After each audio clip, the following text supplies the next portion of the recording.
Déclaration du Collège des chefs d'État de la Confédération des États du Sahel AES.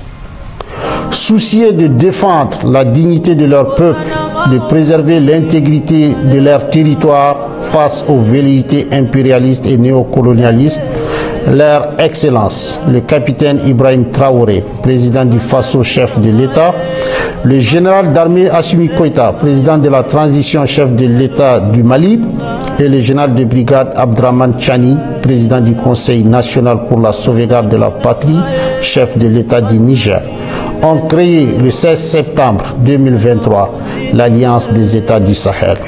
Ce nouvel élan décisif, porté par une volonté commune d'accéder à une souveraineté véritable et d'amorcer une réelle dynamique des peuples, s'est renforcé suite au retrait des 3 pays de la communauté économique des États de l'Afrique de l'Ouest CEDEAO le 28 janvier 2024 et la création de la Confédération des États du Sahel AES le 6 juillet 2024.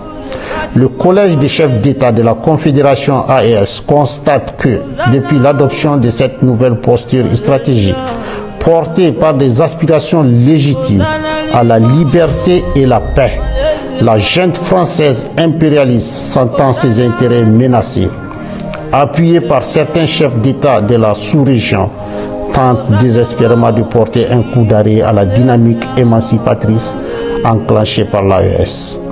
En réitérant le caractère irréversible et immédiat du retrait des pays de l'AES de la CEDEAO, dans sa déclaration du 14 décembre 2024, le Collège des chefs d'État de l'AES considère à juste titre la décision de proroger pour 6 mois le retrait du Burkina, du Mali et du Niger de la CEDEAO comme étant une énième tentative qui permettrait à la junte française et à ses supplétifs de planifier et de conduire des actions de déstabilisation contre l'AES.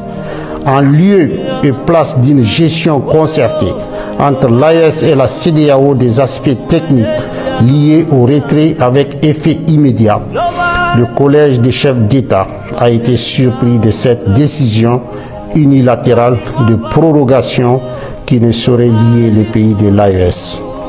Le Collège des chefs d'État constate avec regret qu'au sein de la CEDEAO, des manœuvres de déstabilisation sont régulièrement initiées par une poignée de chefs d'État qui imposent leur déshydratat et des agendas étrangers au reste de l'organisation.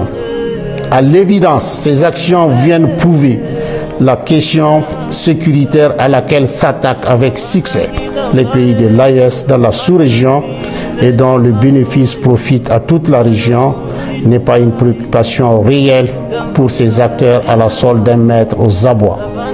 Aussi, le Collège des chefs d'État suit avec une grande attention les manœuvres de tromperie initiées par la junte française, prétextant de fermer ses bases militaires dans certains pays africains pour les remplacer par un dispositif moins visible mais poursuivant les mêmes velléités néocoloniales. À ces activités s'ajoutent des opérations de réorganisation et de regroupement de groupes terroristes dans le bassin du lac Tchad, le Sahel et dans certaines zones frontalières, à savoir Niger-Nigeria, Niger-Bénin, Niger-Burkina, Bénin-Burkina. Ceux-ci reçoivent de la part d'États étrangers des appuis divers, notamment financiers et des moyens logistiques visant à déstabiliser l'AES. Face à la gravité de ces faits, le Collège des chefs d'État de la Confédération 1. Décide de mettre les forces de défense et de sécurité en état d'alerte maximale. 2. Décide de faire de l'espace confédéral un théâtre unique d'opérations militaires, coexistant avec des théâtres militaires nationaux en cours. 3. Appelle les populations de l'AES à redoubler de vigilance, à dénoncer systématiquement tout fait suspect aux forces de sécurité et à rejeter les propositions d'enrôlement au sein des groupes terroristes. Le Collège des chefs d'État réitère son engagement à poursuivre avec détermination le combat du peuple de l'AES pour sa souveraineté véritable et sa dignité. Fait à Bamako le 22 décembre 2024, signé le général d'armée Assimi Goïta.